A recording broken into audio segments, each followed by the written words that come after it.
તમે જોઈ રહ્યા છો ફટાફટ ગુજરાતી સમાચાર. તાજા ત્વરિત અને સચોટ સમાચારો માટે અત્યારથી જ અમારી ચેનલને સબસ્ક્રાઇબ કરો અને બેલ આઇકન દબાવો, જેથી કોઈપણ મહત્વના સમાચાર તમારાથી છૂટી ન જાય. તો ચાલો શરૂ કરીએ આજના મુખ્ય સમાચારો. એનડીએના ઉમેદવાર સીવી રાધાકૃષ્ણન 452 મતો સાથે દેશના 15મા ઉપરાષ્ટ્રપતિ બન્યા છે, જ્યારે ઇન્ડિયા ગઠબંધનના ઉમેદવાર સુદર્શન રેડ્ડીને 300 મત મળ્યા છે. અમદાવાદના નારોલ વિસ્તારમાં રોડ પર ભરાયેલા વરસાદી પાણીમાં વીજળીનો કરંટ લાગવાથી એક દંપતીનું કરુણ મોત થયું છે, જેની ઘટના સીસીટીવી કેમેરામાં કેદ થઈ છે. આ ઘટના બાદ મૃતક દંપતીના પરિવારજનો અમદાવાદ મ્યુનિસિપલ કોર્પોરેશનની ઓફિસે ન્યાય માટે રજૂઆત કરવા પહોંચ્યા હતા, પરંતુ અધિકારીઓએ ઓફિસને તાળા મારી દીધા હતા. જ્યારે પરિવારે ઉગ્ર રજૂઆત કરી તો પોલીસે તેમની સાથે ઘર્ષણ કર્યું અને ભારે વિરોધ બાદ અધિકારીઓએ બહાર આવીને આવેદનપત્ર સ્વીકાર્યું. વિશ્વના સૌથી ઊંચા યુદ્ધ ક્ષેત્ર સિયાચીન ગ્લેશિયરમાં હિમસ્ખલન થતાં ભારતીય સેનાના 3 જવાનો શહીદ થયા છે. આ દુર્ઘટનામાં સેનાની એક પોસ્ટ હિમસ્ખલનની ઝપેટમાં આવી ગઈ હતી, જેના પગલે સેનાની બચાવ ટીમોએ તાત્કાલિક રાહત અને બચાવ કાર્ય શરૂ કર્યું છે. સુરતમાં ઉકાઈ ડેમમાંથી તાપી નદીમાં પાણી છોડવામાં આવતા ધસમસતા પ્રવાહ વચ્ચે ઘરકંકાસના લીધે અલીભાઈ પટેલ નામના આધેડે બ્રિજ પરથી નદીમાં ઝંપલાવ્યું હતું. નસીબ જોગે તેઓ જાડી ઝાંખરા પકડીને લટકી રહ્યા હતા, જેથી ફાયર બ્રિગેડની ટીમે સફળ રેસ્ક્યુ કરી તેમને સુરક્ષિત રીતે બહાર કાઢ્યા હતા. માઉન્ટ આબુમાં ભારે વરસાદના કારણે રસ્તાઓ ધોવાઈ જતા પ્રશાસને બુધવાર સુધી તમામ પર્યટકો માટે પ્રવેશ પર સંપૂર્ણ પ્રતિબંધ મૂક્યો છે. હાલમાં માત્ર સ્થાનિક લોકોને જ પ્રવેશની મંજૂરી છે અને પ્રશાસને હોટેલ સંચાલકોને પણ નવા પ્રવાસીઓને રૂમ ન આપવા સૂચના આપી છે. પંજાબના પૂરગ્રસ્ત વિસ્તારોની મુલાકાત લીધા બાદ વડાપ્રધાન નરેન્દ્ર મોદીએ રાજ્ય માટે ₹1600 કરોડની વધારાની નાણાકીય સહાયની જાહેરાત કરી છે. આ સહાય ઉપરાંત પૂરગ્રસ્ત વિસ્તારોમાં જીવ ગુમાવનારાઓને ₹2 લાખ અને ઘાયલોને ₹50,000 આપવામાં આવશે. કેન્દ્ર સરકાર પૂરથી ક્ષતિગ્રસ્ત રસ્તાઓ, શાળાઓ અને ઘરોનું પુનઃનિર્માણ કરાવશે, જેમાં ખેડૂતો અને ગ્રામીણ પરિવારોને ખાસ મદદ આપવામાં આવશે. આ ઉપરાંત વડાપ્રધાન નરેન્દ્ર મોદીએ હિમાચલ પ્રદેશમાં કુદરતી આફતો માટે ₹1500 કરોડની નાણાકીય સહાય અને મૃતકોના પરિવારજનો માટે પણ આર્થિક સહાયની જાહેરાત કરી છે. બંગાળની ખાડીમાં સર્જાયેલી સિસ્ટમ હવે પાકિસ્તાન તરફ ફંટાઈ રહી છે અને ધીમે ધીમે લો પ્રેશરમાં પરિવર્તિત થઈ રહી છે. આ સિસ્ટમ દક્ષિણ પાકિસ્તાનમાં કેન્દ્રિત છે અને આગામી 12 કલાકમાં નબળી પડીને ઉત્તર પૂર્વ અરબ સાગરમાં આગળ વધવાની શક્યતા છે. હવામાન વિભાગની આગાહી મુજબ આજે ગુજરાતના કચ્છમાં યલો એલર્ટ સાથે ભારે વરસાદની આગાહી છે. આગામી 10 થી 15 સપ્ટેમ્બર સુધી ગુજરાતમાં સામાન્ય રીતે હળવાથી મધ્યમ વરસાદ વરસવાની શક્યતા છે, પરંતુ ક્યાંય પણ ભારે વરસાદની સંભાવના નથી.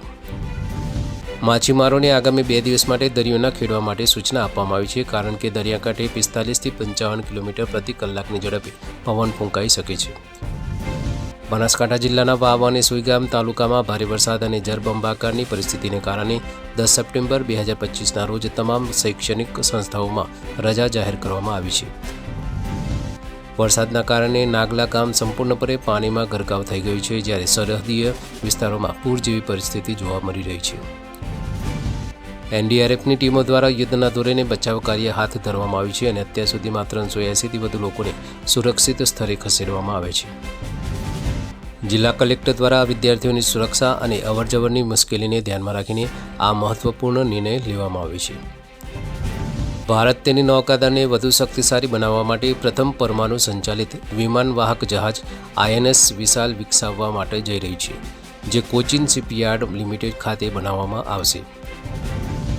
INS વિશાલનું વજન 65 થી 75,000 ટન હશે અને તે 55 વિમાનો, 40 ફાઇટર અને 15 હેલિકોપ્ટર વહન કરી શકશે. પરમાણુ સંચાલિત હોવાના કારણે તે રિફ્યુલિંગ વિના મહિનાઓ સુધી સમુદ્રમાં રહી શકશે અને ઇલેક્ટ્રોમેગ્નેટિક લોન્ચ સિસ્ટમ્સ જેવી આધુનિક ટેકનોલોજીનો ઉપયોગ કરી શકશે. રાજકોટમાં હેલ્મેટ ફરજિયાત થયા બાદ લોકરોષને ધ્યાનમાં રાખીને ગૃહમંત્રી હર્ષ સંઘવીએ પોલીસને દંડ ન ફટકારવાની સૂચના આપી છે. હવે પોલીસ લોકોને દંડ ફટકારવાને બદલે ગુલાબનું ફૂલ આપીને જાગૃતિ ફેલાવશે. પાટણ જિલ્લાના સાંતલપુર તાલુકામાં ખારી નદીમાં નહાવા પડેલા 9 યુવકો તણાઈ ગયા હતા, જેમાં એકનું મોત થયું છે અને 3 યુવકો હજુ પણ લાપતા છે. આ સિવાય સાંતલપુરના રનમલપુરા ગામ નજીક નદીમાં નહાવા પડેલા અન્ય 3 યુવકો પૈકી એક યુવક લાપતા થયો છે. ભારે વરસાદના કારણે નદીઓ તોફાની બનવા છતાં ગઈકાલે સિદ્ધપુર અને આજે સાંતલપુરમાં આવી દુર્ઘટનાઓ બની છે. ગુજરાતમાં ફરી એક વખત ભૂકંપના ઝટકા અનુભવાય છે. તાલાલા અને ગીર ગ્રામ્ય વિસ્તારમાં અંધારા ધ્રુજી ઉઠી છે. રિક્ટર સ્કેલ પર ભૂકંપની તીવ્રતા 3 નોંધવામાં આવી હતી. બપોરે 2 કલાકને 25 મિનિટે ભૂકંપના ઝટકા અનુભવાયા હતા. ભૂકંપનું કેન્દ્ર બિંદુ તલાલાથી 10 કિલોમીટર દૂર નોર્થ ઇસ્ટમાં નોંધાયું હતું. ભૂકંપમાં કોઈ જાનહાનિ કે નુકસાનના સમાચાર નથી. નેપાળમાં 26 સોશિયલ મીડિયા અને મેસેજિંગ એપ્સ પર પ્રતિબંધ મૂકવામાં આવતા જેન ઝેડ આંદોલન શરૂ થયું હતું, જેને હિંસક સ્વરૂપ ધારણ કર્યું છે. આંદોલનમાં 20 લોકોના મોત બાદ ઉગ્રવાદીઓએ સંસદ, રાષ્ટ્રપતિ અને કેબિનેટ મંત્રીઓના નિવાસસ્થાનોને આગ લગાવી, જેના કારણે પરિસ્થિતિ અત્યંત તણાવપૂર્ણ બની છે. વધતી જતી હિંસાના કારણે નેપાળની સેનાના અલ્ટિમેટમ બાદ વડાપ્રધાન કેપી શર્મા ઓલી અને રાષ્ટ્રપતિ રામચંદ્ર પૌડેલે રાજીનામું આપી દીધું છે. પૂર્વ વડાપ્રધાન ઝાલનાથ કનલના ઘરમાં આગ ચંપી અને તેમના પત્નીને સળગાવવાના પ્રયાસમાં તેમનું મૃત્યુ થયું છે. ગૃહમંત્રી, કૃષિમંત્રી અને સ્વાસ્થ્ય મંત્રી સહિત 9 મંત્રીઓએ રાજીનામા આપી દીધા છે અને શાસક પક્ષ નેપાળી કોંગ્રેસના કાર્યાલયને પણ આગ ચાંપવામાં આવી છે. કાઠમંડુના મેયર બાલેન શાહે આંદોલનકારીઓને શાંત રહેવાની અપીલ કરી છે અને ઓલીના રાજીનામાને તેમની જીત ગણાવી છે. આંદોલનકારીઓએ રાષ્ટ્રપતિના અંગત નિવાસસ્થાન પર કબજો કરી તોડફોડ અને આગચંપી કરી છે. પીએમ ઓલીના નિવાસસ્થાન નજીક ગોળીબાર થયો છે, જેમાં 2 લોકો ઘાયલ થયા છે. નેપાળમાં સતત વધતી હિંસાને કારણે એરપોર્ટ સેવાઓ બંધ કરવામાં આવી છે અને ભારતે પોતાના નાગરિકોને સાવચેત રહેવા માટે એડવાઇઝરી જાહેર કરી છે. ઓલી સરકારે સોશિયલ મીડિયા પરનો પ્રતિબંધ પાછો ખેંચ્યો છે. તેમ છતાં યુવાનો ભ્રષ્ટાચાર, અસમાનતા અને બેરોજગારી જેવા મુદ્દાઓ પર વિરોધ પ્રદર્શન ચાલુ રાખી રહ્યા છે.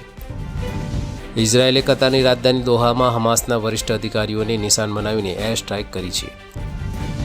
આ હુમલામાં હમાસના મુખ્ય વાટાઘાટકાર ખલીલ અલ હૈયાનું મોત થયું હોવાનો દાવો કરવામાં આવ્યો છે. જોકે આ સમાચારની પુષ્ટિ હજુ સુધી થઈ નથી.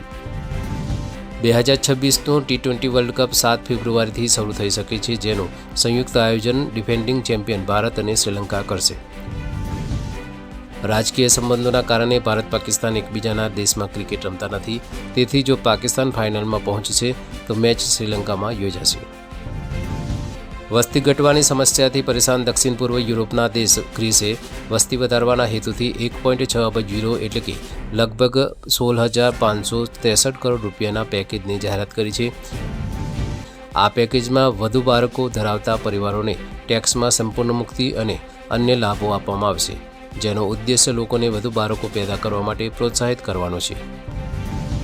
ભારતીય ક્રિકેટર હાર્દિક પંડ્યા એશિયા કપની પ્રેક્ટિસમાં ₹20 કરોડની કિંમતની રિચાર્ડ મિલે RM2704 ઘડિયાળ પહેરીને આવ્યો હતો, જેના કારણે તે ચર્ચામાં રહ્યો.